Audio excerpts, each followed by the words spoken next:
and I have three guest panelists, Miss Kimberly, Miss Ozlem, and Mr. Leonhard. As you can see on the screen, y'all can say hi. Hello, everyone. Hi.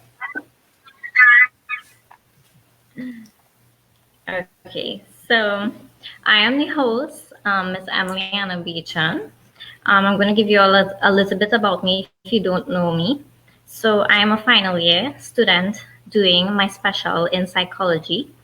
I'm also the president of the Student Psychology Association, and I represent numerous associations, including PsychI, the Honor Society of Psychology, also the Peer Counseling Association, and Youth Visionaries of Trinidad and Tobago, right? I have a burning passion to help persons that are suffering from mental illnesses. And, you know, it's a really tragic thing that everybody's going through all around the world. And, you know, we need more psychologists to come out and, you know, find some sort of solutions. I mean, it doesn't fix the problem thoroughly, but, you know, we have to be the ones to make the change, right? Fun fact, well, my favorite color is pink and purple. But as you know, I like dressing up like a unicorn, as you can see. I love the rainbow. When I'm not studying psychology, I love to sing. I love to play instruments like the steel pan, which is originated in Trinidad and Tobago. I even like to dance. I like doing makeup and nails and a whole lot more about me. But today is not about me. Today is about my three panelists that I are going to have a very engaging discussion this afternoon with you about the different types of psychology that, you know, you can venture into for your career paths, right? So I'm just going to give you like a little brief about the types of psychology that there are. So there's abnormal, there is behavioral, there's clinical, cognitive, comparative, and counseling. And there's a whole lot more, but these are just the few main ones that I would say us Trinidadians know about. Mostly, we tend to go to only counseling and, you know, the clinical type of psychology. And, you know, we need to be more aware that there are different types of psychology that we can actually get involved in and, you know, have a career with as well, right? I mean, sometimes I know offered and just be the problems, right? But today this discussion is just to enlighten you about the different types of psychology that you can venture in for your career paths for the future, right? Because we all want to do something that we are very passionate about, and you know, it would help when you really do what you like, right? So as you know, abnormal, this one is involved in psychopathology and abnormal behavior, right? So I'm just giving you a little brief about each. I mean, there's a whole depth about these different types of psychology. When you look at it, the modules are very, very, very big. You know, there's plenty different aspects to it. There's behavioral, so this is like learned behaviors. You know, when we're looking at Bandura's theory, that is learned behaviors like modeling and imagery that you want to go into if you want to continue, you know, looking at those aspects that I'm speaking about. And there's clinical, like most people know about, which is concerned with the assessment of your treatment and medical what's the word I'm looking for, of the abnormal behavior. So like in the DSM-5, which is the Diagnostic Statistical Manual of the American Psychological Diagnosis, that really is what, you know, people use who are doing clinical psychology would use that manual to help them to treat persons with mental illnesses and whatnot, or any abnormal behavior that they probably are showing, right? Then there's cognitive, and the cognitive is basically your internal status of your mental mind, your mind and your mental state basically. So you're looking at more the brain and the how it affects your behavior basically, but you're looking more so at your how you think, right, cognitively. And then the comparative, which I find is a very, very interesting type of psychology. This one is, it deals with looking at animals to understand how people behave, right? Because, for instance, with classical conditioning, Pavlov and the dog experiment, we can see that when you put a stimulus, right? Like a neutral stimulus, and then you pair it with something that they know of, right, which is unconditional stimulus, they can become conditioned eventually, like with the ring of a bell, and you're pairing it with food, So those are some of the things. I don't want to get too much into it, but this is just briefly for you to understand that animal behavior, we can see that, okay, they can learn it. This is a type of learning, and then compare it with how humans react and behave when they get acquainted in a new situation, or they are introduced to something new, right? And last but not least, there's counseling type of psychology. So this one is basically where there are persons with mental illnesses, and they need to they need someone to vent, they need someone to talk to for them to feel validated in the point of being just human, that they are valuable, they are precious, and these things. So counseling, they have different types of counselors too. So that's just like a brief of the few that I know of. And that's why I have my 3 panelist guests today to share with you all about their experiences in their fields. And if you all have any questions and comments, we'll take it at the end of the session. So now I will hand you over to Miss Kimberly. She is from Tanzania, and she will give you a little bit about her perspective and experience. Okay. Hello, everyone. So my name is Kimberly, and I'm from Tanzania, eastern part of Africa, for those who don't know exactly where Tanzania is. But currently, I'm based in Cyprus. At the moment, I'm in my second year of psychology, pursuing my bachelor's degree. So in Tanzania, when it comes to psychology, it is not prevalent, nor a field most will actually pursue. Most align it with treating mad people or the insane, and which is clearly isn't. And I must admit that I also was one among the few people who was like them before I started pursuing psychology, because you will never hear anything about them. So you need to actually be in that department or around that field to actually know what exactly psychologists do. So sad to say, in my country, even with this realm right now in the 21st century, mental health, cognitive dissonance, stereotypes are still a stigma in my country. Most of the psychologists we have, and it's hard in acclimating or functioning. But recently we have changes, and there's been a shift where most people are becoming forthcoming, and they're accepting psychologists and know exactly what psychologists do. When it comes to fields that are common in my country, to be per se, we have clinical psychology, intercultural relations, which I know it's a new field and most people don't know about it. So this started back in 2018, I believe, and it involves studying different cultures, and it embraces humanity and also brings out all the major differences we have currently and so far. We also have counselors and also other type of fields. For my view, until now, psychology is a wild field, and its trajectories are very wide. One can be a psycho-oncologist, which I recently found out in EFPSA webinar, and only few countries employ this. There's also Agile and Scrum, which you can be a project manager, which also I learned about this in EFPSA webinar. From my school and experience, I actually work in an NGO called Caritas, and our beneficiaries are asylum seekers and refugees. So I actually do something which is related to this type of people. So what I basically do is I do counseling, a bit of counseling and a bit of psychoanalysis, and I will dive deep into it once I graduate.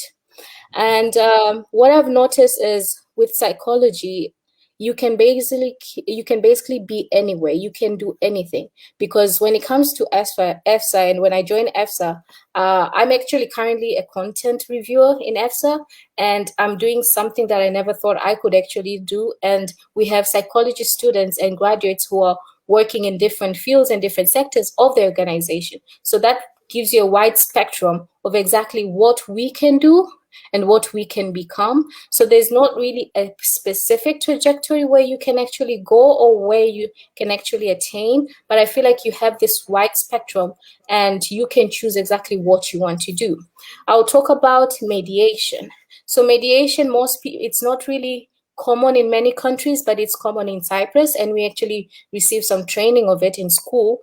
And people mostly align it to law, but it's actually law-based and also psychology-based. And mediation is really relevant right now because with the ongoing conflicts that we have, whether in big companies, organizations, even at home, or sometimes randomly in the street, you need to know how you can mitigate with someone. You need to know how you can talk with someone, how you can sort of like solve the conflict, you know, how you present yourself and the words that you're going to utter, the words that you're going to say, how you're going to perceive yourself, how you're going to present yourself really matters, and you need to not be biased. So psychology gives you all this platform, and it also gives you approaches. Because before I did psychology, I was doing medicine, and I had no idea there was something called holistic approach, multifaceted approach. I had no idea. But with psychology, now I know exactly what approach I can use with different people in different situations, because not every approach works for everyone.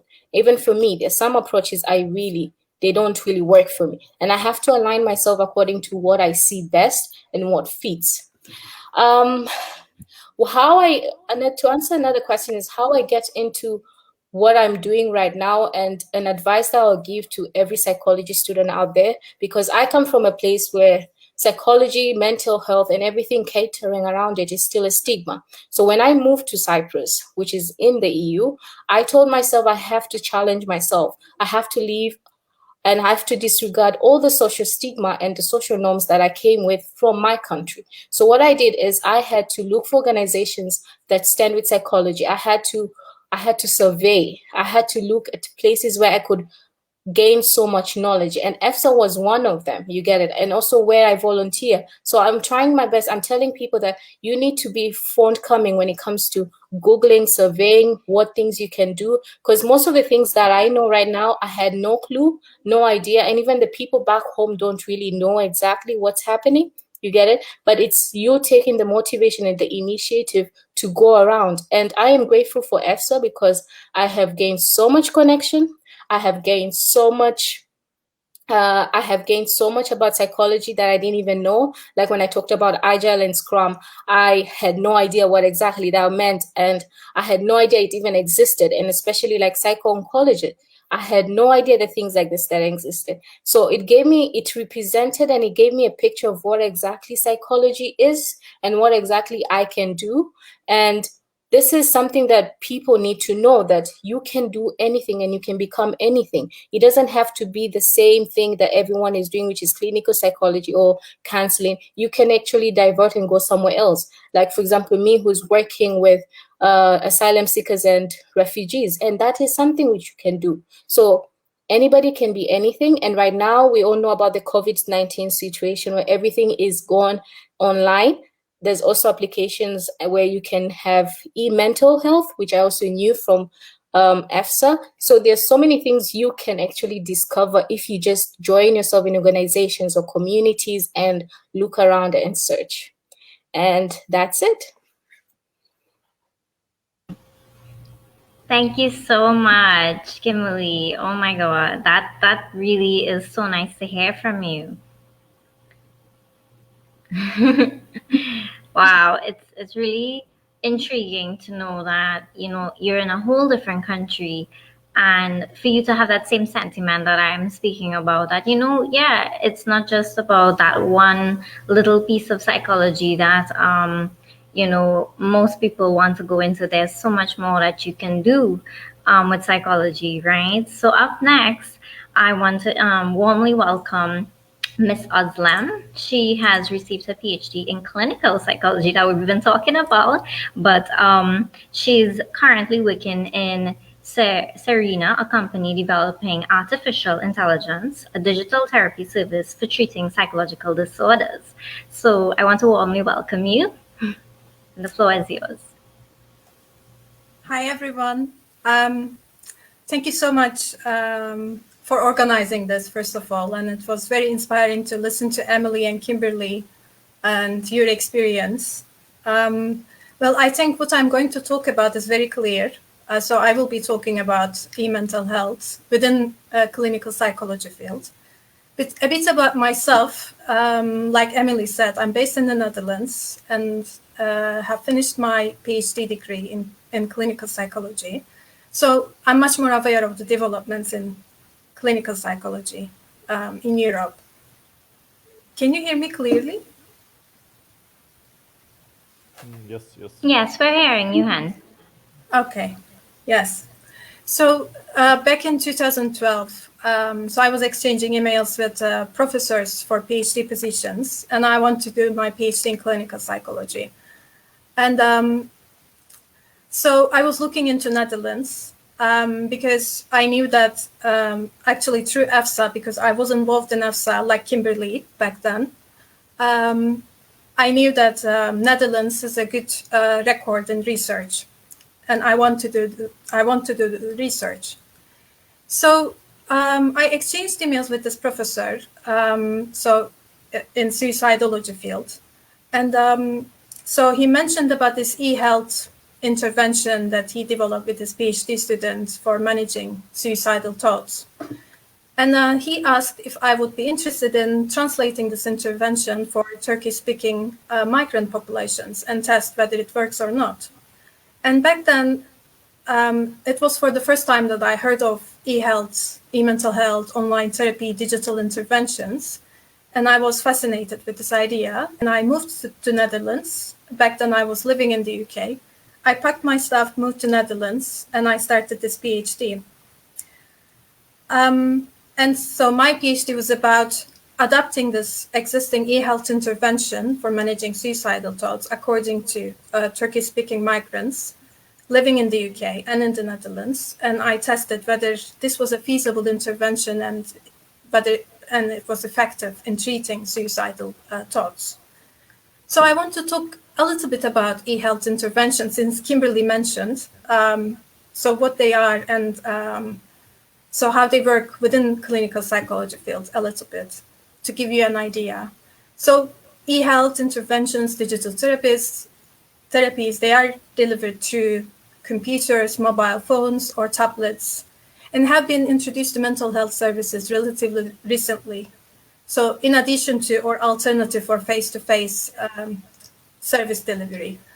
And e-health interventions, they can be delivered either guided or unguided. So guidance is when the intervention is delivered by a coach or a clinician, and it is aimed at motivating people to stay in the intervention, to explain things which are not clear, and to provide feedback on the content of the sessions. And unguided is when the intervention doesn't involve a therapist or a coach giving you guidance, but it can involve automated feedback, but it doesn't have any professional support. So you are actually doing things by yourself, and it is called self-help. And recently, there's also, since this field is developing very fast, there's so they are supported by artificially intelligent system. So there is this field developing. So the artificially intelligent digital therapists, they actually learn about you and they start predicting your behavior, and they try to personalize the treatment according to your profile, your preferences as much as possible. So, like I said, it is a growing field in not only in clinical psychology, but also in other areas of psychology, like educational psychology, social psychology, health psychology, like Kimberly mentioned, because they are available, accessible, and cost-effective. But in clinical psychology, there are several presumed advantages of these interventions compared to face-to-face interventions. They are, like I said, they're accessible through internet. They can remove logistical barriers such as transportation to the services, or they are also assumed to remove some personal related barriers, such as, like Kimberly mentioned, stigma attached to seeking help for mental health problems. And they promise personalized services depending on the service user's preferences. So they can be adapted depending on the language of the service user and cultural preferences. So there's a growing evidence for their effectiveness in engaging with people from different backgrounds, people from across different lifespan and from different ethnic backgrounds in treatment of common mental health disorders such as depression and anxiety especially, but also in treatment of suicidal thoughts. So this evidence is mainly coming from Western countries, from high-income countries, but recently there are efforts in translating this evidence into low-resource settings as well, and also low war-torn countries in Middle East because of the presumed advantages of these services in terms of their accessibility.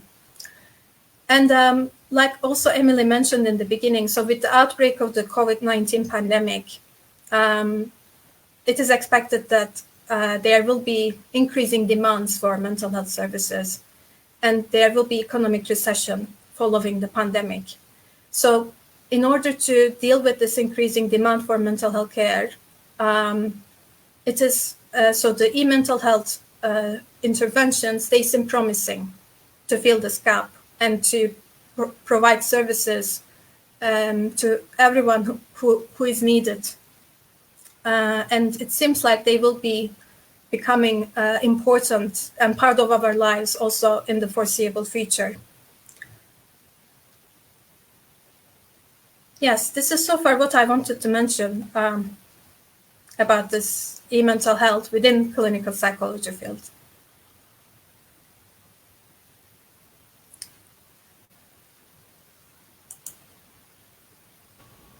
Thank you so much, Ms. Ozlem. I really, really like that you are, still inspiring and, letting everybody know that, clinical psychology has a lot that has to offer, right? So up next, I would like to warmly introduce Mr. Leonhard Volz. He is a research master's student in psychology at the University of Amsterdam after doing his bachelor at the University of Vienna. He's primarily interested in psychological research methods, particularly applied statistics and directly psychology related. He is passionate about educational psychology and psychometrics. I give you the floor.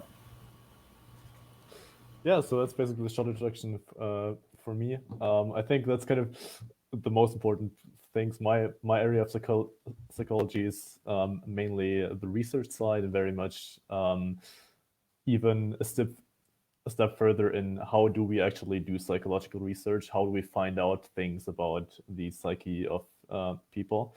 And for me specifically right now, that means interest in statistics, kind of how can we be sure about certain phenomena, how can we quantify them, how can we quantify uncertainty in that sense as well, and that then of course is relevant for all sorts of different fields in psychology, because we would like to do research in all sorts of different fields of psychology, and that then of course relates to a couple of other areas where how do we do evidence-based practice in psychology. So how do we then translate the knowledge we acquired in the research process to actual practice? So for example, e-health, what Ozlem just introduced.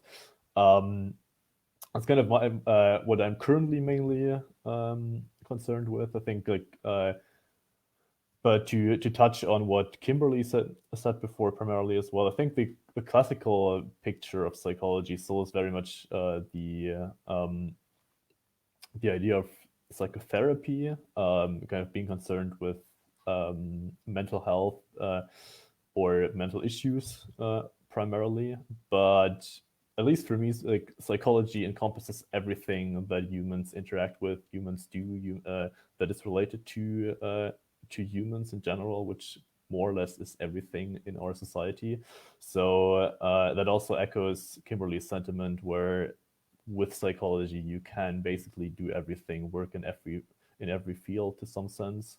And for me specifically, like during my bachelor's, I worked a student assistant in educational psychology, and that's pretty interesting to me. Kind of this process of how does psychology interact in education? How do we learn? How do social interactions work in the classroom, at university, in later life, concerned to the acquisition of new knowledge, or how do we retain knowledge? Kind of all of those questions over the whole lifespan of education. And it's kind of something I'm very interested in, specifically then also connecting it to my interest in psychology. That's why I put that into my introduction. Psychometrics, how can we then quantify, how can we quantify educational outcomes, for example? How can we quantify how well a person performs in a given task? What should we pay attention to specifically? How can we best measure this learning process? And it's kind of like one of the things I'm pretty interested in. Kind of this question of how does it's kind of this question of what is knowledge in that sense? How can we quantify that? How can we change things about that? I think that's like educational psychology is something that should be much more prevalent, specifically in educational policy as well. So how do we actually structure schools? How do we structure an educational system more broadly to do that? And another field I would quickly like to touch on as well, because that's in a sense related, but also one an interest of mine is kind of this area of economic psychology, or then shifting into work psychology, because that's probably one of the most or one of the fields where it's most easy to find a job in as well. And you should, if you're not familiar with that yet, should be familiar. It's kind of, again, psychological processes in business context, in economic context, or in work context specifically, where then e-health might be relevant as well, for example, but is of course much more broadly. And since all companies are interested in how to best structure their human processes, that is a field that is like very valuable to go into and then be able to have a career later on as well. I think that's it from me for now, and looking forward to the actual panel session after me, I think. Yep. Thank you so much, Mr. Leonhard, for sharing. Okay, so moving along, I have two questions for any of our panel guests to respond to. So what are some other areas of psychology that are unknown or you think is still developing where you guys are from? Anybody can answer. Okay, so as I talked and mentioned before, I talked about intercultural relation. It's a new Right. field in psychology, and only few countries actually employ it. And I'm not so sure what countries do at the meantime, but I only know in Tanzania we do have it. And it's very fascinating because you would never really think it would actually be something of psychology. So it's basically, just to keep it up straight, it's how we have different cultures and how we're different from each other. And working with people from different culture can can lead to conflict, can lead to a lot of bias things. It can lead to a lot of a whole connection. So when you enter this field, you know how to deal with people according to their culture and how to embrace them. So it's a really nice field to enter. And I'm even looking into getting into it with time, hopefully. But I really love this. It's sort of like embracing cultures, because we stay in this world where we just vision ourselves, and we know we're different with race, but we don't really accept our cultures. We never really acknowledge it. So it's good to acknowledge that my culture is different from all the panelists, including you, Emily. And how can we actually coexist in this image where we work together? And yes. Exactly. Thank you. Anybody else wants to add? I think like with me being from Germany, I feel like at least we do have a representation of most fields of psychology in some sense. Okay. I think the main thing there is just that in the broader public, this picture of psychology as an incredibly broad field with all sorts of different areas Right. in it is not really there yet, but I think that's something to work on. That for Okay. psychologists specifically, kind of how to get this picture of psychology as something that concerns all area of lives into the broader public, so that psychology isn't seen as equivalent with psychotherapy Yeah. anymore. I think that's kind of a big issue, at least in Central Europe. In my opinion, that might extend to most Yeah. other countries as well. I And then the other thing is something that, but again, referring to what Ozlem is doing, I think that like for psychology, something that's developing is how do we get the internet, the digital Yeah. world connected to what we're doing specifically in practice, and like Mm-hmm. how do we interact with digital environments, Right. AI methods, for example. I think that's something that's like very definitely developing right Important, now. yeah. with I psychologists. agree. I actually agree. Okay. Ozlem, do you have anything that you'd like to say? Well, yeah, I was processing actually what Kimberly and Leonhard just said. I'm basically, I'm interested in how we can use psychology. Well, I myself from a culturally diverse background and I'm living in the Netherlands. Right. Yes, I'm a migrant here. Well, it's been a while actually, but still I call myself migrant. But anyway, well, I'm interested in how we use psychology to be able to communicate and to access the vulnerable groups. How we can address cultural differences. How we can make interventions relevant to everyone. And I think Right. Kimberly emphasized that a lot. And so with e-health interventions, for instance, so I said, oh, they are very promising and lots of advantages, accessible through internet, and they remove barriers like stigma is not there because you don't have to see a therapist. Okay. But still, this doesn't mean that they don't have limitations. Because, for instance, when I was doing my PhD, the population that I was interested in, there is also a strong stigma attached to seeking help for mental health services, and even talking about mental health publicly is a taboo.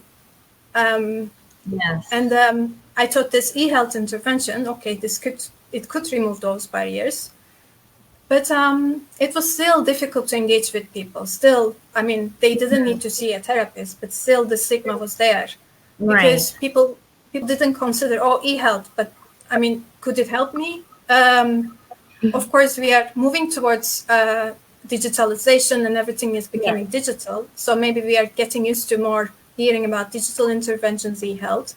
But still, cultural differences are there. Some ethnic groups might not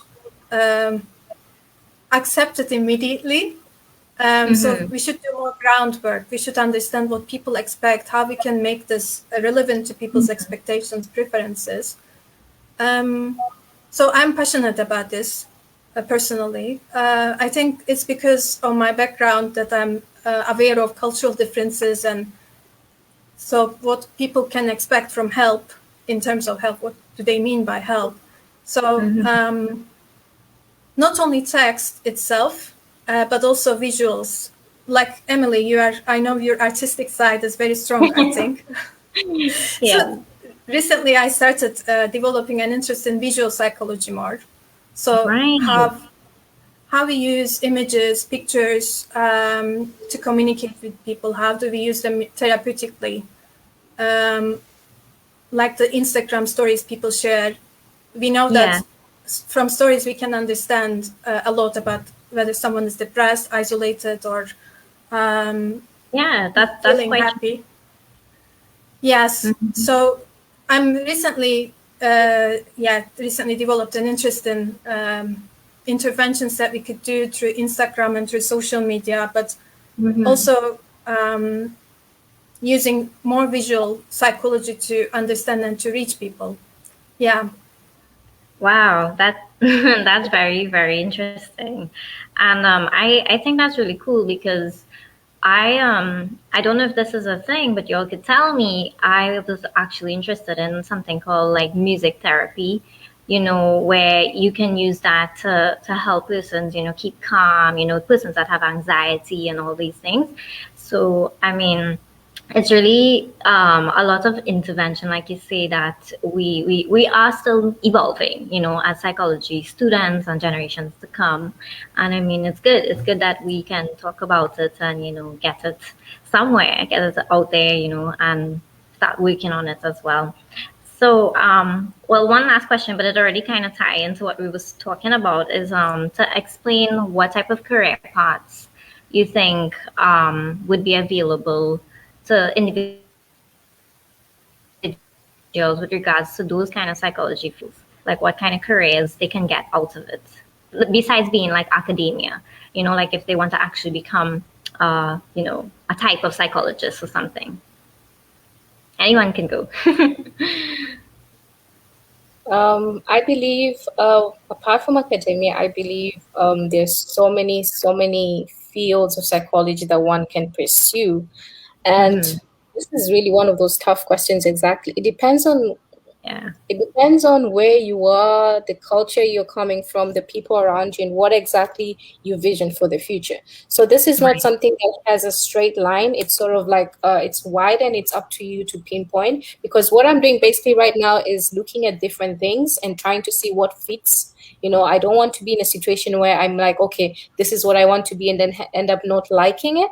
And I also comment on what Ozlem was saying about the mental health. So there is limitations to it, because where I volunteer and our beneficiaries, so they do have smartphones, but they don't have an email. You get it? Or they do have an email, but they don't know they have an email. So when it comes to different applications, it's sort of hard for them to actually access or even upload an application, or they're mostly used to Facebook, Instagram, and that's it. So when it comes to mental health, you need to tell the person you need an email. Usually signing up in applications, you either need an email, fuel either Facebook or Twitter, but usually it's an email. So formalization is also really important. Those are the sort of aspects when it comes to mental health. You get it? And also most people don't really have gadgets. And also digital literacy.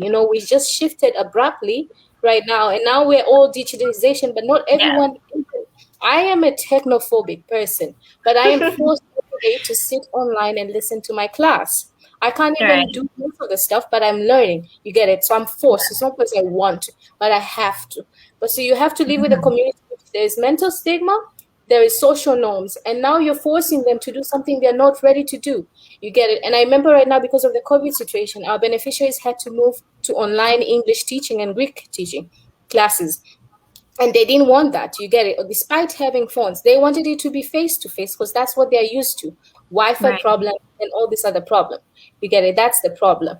And also when Ozlem was talking about the visual, when it comes to visual, yes, I have learned what to say, what to use, especially when I'm posting, because when I was young, I used to just post for the sake of posting. But now I have to make sure that I don't evoke certain bad vibes, and whatever I'm trying to do is the right thing. For example, if you go to a vernissage, which is like an art gallery, so how you understand a picture is different from how the other person understands it. You get it? So you need to make sure that whatever message you're trying to convey or display is in the right form. You will have different people, either some rebuking you, some provoking you. Because I go to social media and I see people provoking people by certain images or text message. So you need to understand exactly what you're posting, what you're doing, how it conveys. Because sometimes, like right now, we're wearing masks, and I meet people who are really sad, and I can't even smile. I'm smiling, but they don't know I'm smiling because of the mask. And it's really important, how you put yourself, the visual, how you put your image. So psychology, to be fair with you, how I understand it, psychology is every day. Because when I'm in class, I'm learning about how children adapt, how children are doing this, how animals are doing this, the altruistic nature. And I'm like, these are things I used to do and watch, and I didn't even know there was psychology. So it's an everlasting field. You're doing it without knowing, since you're young and growing up, evolution. So psychology is just, yes, psychology is just everyday life. There should be a definition to everyday life. So whether you don't like it, you like it. Everyone is doing psychology. Whether they're in class or not in class, but we are all doing psychology, and it's one of those amazing fields. Yes, I agree. And to add to your point about a picture can really tell 1,000 stories, right? To different persons, how they perceive something. And, it's really important, especially our young persons, like teenagers growing up, and, things are getting, curious, and these, when you're putting out your emotions and stuff like that, it can impact your entire image, your representation, your life. And, people have to really be careful about that, because, the internet can be a very dangerous place too. Yes, it has its pros and cons, but yeah, and like you say, it's everyday life. So yeah, and anybody else wants to add?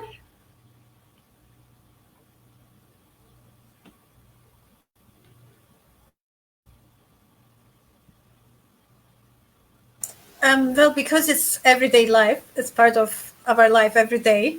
We breathe psychology, we see psychology.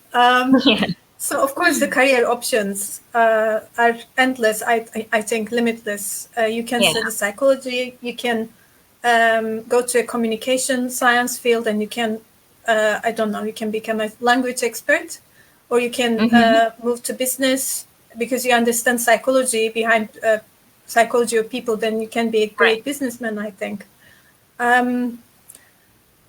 Well, I think what I liked about Kimberly's speech earlier, she said she wants to see what she's interested in, and then she wants to choose based on that. I think, well, I would suggest the same thing to everyone who is unsure about what they want to do after they study psychology. See what you're interested in, get involved in, for example, Trinidad Psychology Students Association or EFPSA. That's what I did, honestly. When I was doing my master's, I got involved in EFPSA. I met other people like Kimberly from across Europe, and I found out about Netherlands, and I found out that, I could actually like the psychology programs there. And so it was inspiring environment, very stimulating. And it's it also like being involved in organizations, doing voluntary work, it broadens your perspective. You also get to know yourself and others around you. And you find out your passion, what you want to do. Well, I followed the research path, but I like the research topics that I'm interested in, and that keeps me motivated. So this is what I want to study, and this is what I want to do. That's really amazing. And I mean, and I can see that you're very passionate about what you're doing. And that's the thing about it, like, people need to understand, you can't just jump into a career path just like that. You have to build yourself up, the foundation, and then you would find yourself, like you said, Ozlem. And I think, like, for me, psychology has gotten me to do a lot of introspection. And I think I've found my career path, meaning, like, I have something in my mind, like I know, okay, this is what I want to do next, so it's a growing process. And everybody's different how they would think about things. I know they would have other factors coming in between, like financial, or if it's even provided in our country and that kind of thing. I know that is our main problem, especially in Trinidad. But I mean, there is so much more in the world, and this is why I wanted to expose my Trinidadian colleagues to, for you all to give insight what is have out there as well. So, Mr. Leonhard, if you have anything that you want to add, and we can probably wrap up. Yeah, I think just real quick, I can wholeheartedly second Ozlem's point of be active, join organizations, and specifically do things where you do have some exchange with other students, or even better, sometimes where you get in contact with professionals as well, so that you just get a picture of what's even possible, how what people are doing, how people got to that point as well, and just get a sense of different career paths, different career opportunities. And I think that's kind of the important part: be open and be connected. Yeah. And then you will get a much better idea of what's possible and what you could do with your own, and to get for yourself, figure out what you're interested in and what you might not be interested in. And then adding to that, you can also, of course, always do research on just go to the internet, search for what's possible with psychology, or what I sometimes like to do is go to LinkedIn and see if I know if I somehow talk to a person that is doing something interesting right now, kind of what was their path, what were things they were doing a couple of years ago, or also what other people do they connect to, or is there. And I think just being open, being out there, looking for what is possible, gives you a better idea of what you want to do and what you can do, how you can achieve it, and that's just that helps you to go that path. Yep. Thank you so much. Thank you so much to each and every one of you all for being here. I am so happy that you all joined the Student Psychology Association. I cannot express how grateful I am for having this panel discussion with you all. So any last remarks? And because I'm not seeing any, if there's any questions or comments in the comments section, let me just... if there are any questions, please do ask the questions. Yes. So the floor is open for any questions before we close. Let me just check and see if anybody is posting any. Feel free, don't be shy. all those who are on and viewing, you all can ask your questions. This is your chance.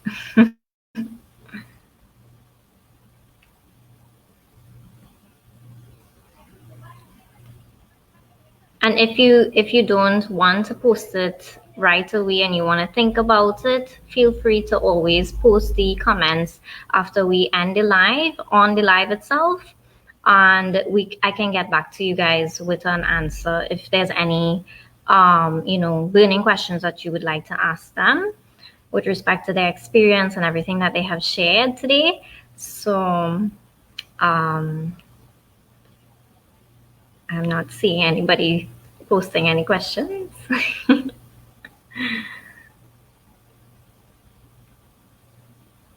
Okay, so it seems like we have a shy bunch.